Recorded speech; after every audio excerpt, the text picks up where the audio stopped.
Wrestling. So what about kind of building off what was a really good performance?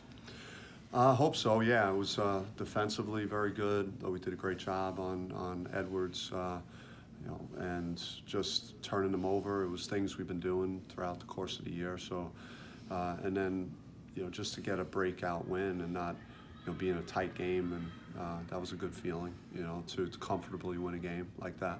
Is that what the defense looks like at its best, of forcing turnovers and getting the transition offense going? Yeah, I think that's where we could take some pressure off our offense and create some easy baskets and get more possessions than our opponent. And I thought the charges were very good too. We had an awareness for that with our help defense and multiple guys, Elias and Tayshawn and Remy took one. So it was good to see that type of focus at that end of the floor. What is making the three-point defense so effective? I just think we fly around and we're pretty fast and we got good speed and we close out, and it comes down to making multiple efforts, and I think also we try and put teams under pressure a lot, so they're constantly not sure where we're coming from, and maybe even the open shots feel rushed somehow because of just how much pressure we try and apply. A couple guys have talked to us about how Coach Burno has been kind of integral to their personal development. How have you seen him kind of affect like Romello and Elias, and then also just the group as a whole? Yeah, I mean, he's great. He and I work together in this, and we've been together for years now, and it's like having a head coach on staff with you. Guys respect him. He knows what he's doing. He's organized. He works at it. He gets, relates well to the players. So there's a lot of reasons. Got great ideas. So it's I feel very blessed to have him on staff, and no doubt about that. What kind of things go into building personal development for guys, or just things that you maybe focus on together? Yeah, it's again convincing guys to work hard, identifying areas of players' games that need some improvement, and then putting the work in.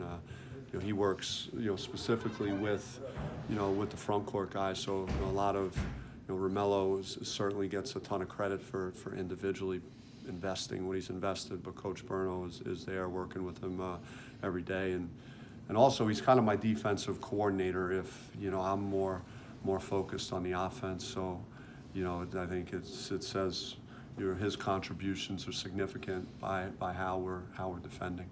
Does St. Mary's resemble anybody you've played to this point as far as what they bring to the table? They have a bunch of guys that can shoot it, and great point guard. So I think you see the value of having a really good point guard and what that means for winning, and we have that here too, with Remy and what he does every game for us, and they have that with Ford, and they have a good versatile front court guy and Fitz that could really play away from the basket, score inside, and so when you have that good combination of a point guard and a front court player, and then you got something going. And they're coming off the best game that I've watched them play this year versus Cal. They really handled them on the road very well. So we're playing them at the wrong time for how they've been playing all year. And anytime you shoot at 46% from three, I mean, wow, that's a staggering percentage collectively. You might have one or two guys usually on a team that might shoot that from the three-point line. So it's pretty impressive. With your guys' three-point shooting, do you think it's just going to take one game for it to click, or is it going to be kind of a process throughout the season? Yeah, I mean, I'm just going to try and pretend that it's not an issue. and just, because the more you talk about it. Yeah, I mean, I just feel like, we're talking about it a lot, and we're still, winning a lot of games, and other things have carried us, but I've watched too much in the gym here and coached these guys enough to know that they're very capable of doing it, and some guys have. I think it's just we got to get more just a unified approach towards making that shot. Yeah. What will kind of signal to you that this team has reached its offensive peak? What's the signal? Like, what are you looking for to be like, okay, we've made it, we've got it? Yeah, I just think some of the ingredients are there. The interior play we're getting from Romello, Remy's play on the perimeter, and you know, we're starting to see the last 2 games Verge assert himself more on offense. So there are some good signs. I like that Kamani played the way he did. I just think, again, it's going to be, you know, converting your free throws better. We didn't do that well last game. And again, our percentage needs to be 8 to 10 points higher from behind the arc, and that hasn't been there yet. Now, those are the only things that are truly holding us back, but we're still able to put a lot of points on the board. It's not like we're not scoring at all. You think with Verge, it's just a matter of making the adjustment to major college level from the junior college level, and it took him a few games? Yeah, and then again, when I was leading into St. John's, Virginia, he was practicing great, and then had the setback with not playing, and I wish he would have had those games, because I think his development would have come quicker than it has. But and you don't know, every game presents something new, so I have no idea what's going to happen tomorrow from really anybody other than, you know, we're gonna line up and play. But you know, I'm hoping that he's found himself, because again, he falls into that same category of guys that I watched through the whole summer and the spring, and when we recruited him, I couldn't wait to get him here. So I'm happy to see that he's starting to play up to that.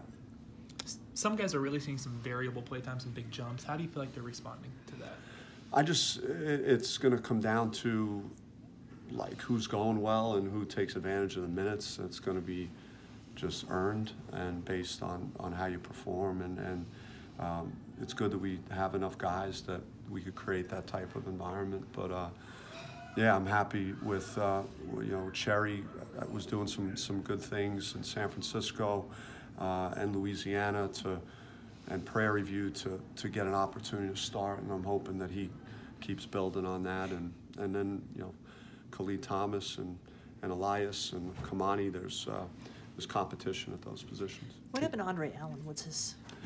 Yeah, Andre's injured. He's so he's going to miss some time.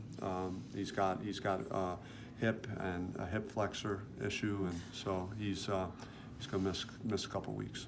How important is it to create competition at that forward spot with Tayshaun and Kamani and Khalid?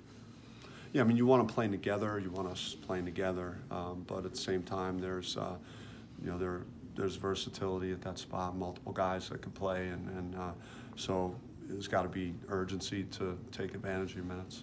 Does Elias offer something unique in terms of his on-ball defensive abilities? I mean, we had enough confidence to start him on Edwards, so that says something about just what we think of him defensively, and he moves his feet well. He's got good size, and he's in the right positions. You know, he drew 2 charges, and it's all little things that he does that coaches really appreciate. Then net rankings came out yesterday, and you guys were at number 30 up there with some of the top Pac-12 schools. What do you think of just that, and what have you guys been able to accomplish? Yeah, I just think that you could always fly a little bit under the radar. You know, especially when you don't get out of the gate. You know, we you know, didn't have some key guys, lose to Colorado, and then, you know, lose a really close one to Virginia. If you win either one of those, you're probably thought of a little better nationally. But so I don't mind that. You know, it gives us a chance to not have enormous pressure and just concentrate on getting better, and worried about all the rankings and everything else after that. But you know, I think it just validates that we're doing some good things in terms of how we schedule and what we're trying to do, because I think these rankings will give you credit for going and playing road games. Not a lot of teams are going to be willing to play a couple of true road games like we have, and then, you know, we've tried to search out and find good competition in a lot of our games. After the last 2 years, does it kind of feel good to fly under the radar a little bit? Yeah, I mean, it's not the worst thing. I mean, I just, you know, again, I don't, if it was, we had attention, that would be fine. If we don't, we don't. Yeah. I don't really pay a lot of attention. We just got to do our job and keep giving ourselves chances, you know, to win games. Do you appreciate the rankings that kind of take a little time, like it's a couple weeks to decide their rankings rather than like AP that comes out, you know, preseason? Yeah, I think because a lot of that is just based on your historical body of work, which could mean decades, you know, in some cases, and then recruiting classes that you're just not sure how that's going to play out, and that's how they determine who's ranked. And I think it's better that you actually, I mean, I know our fans and people want to see that, so they're going to get it, you know, right away, right from the jump, start season. But this, at least, there's been some data and some comparisons of teams and their, you know, what they've been able to do to this point in the year. Sweet, thank you. Thank you, guys. Thanks, Coach.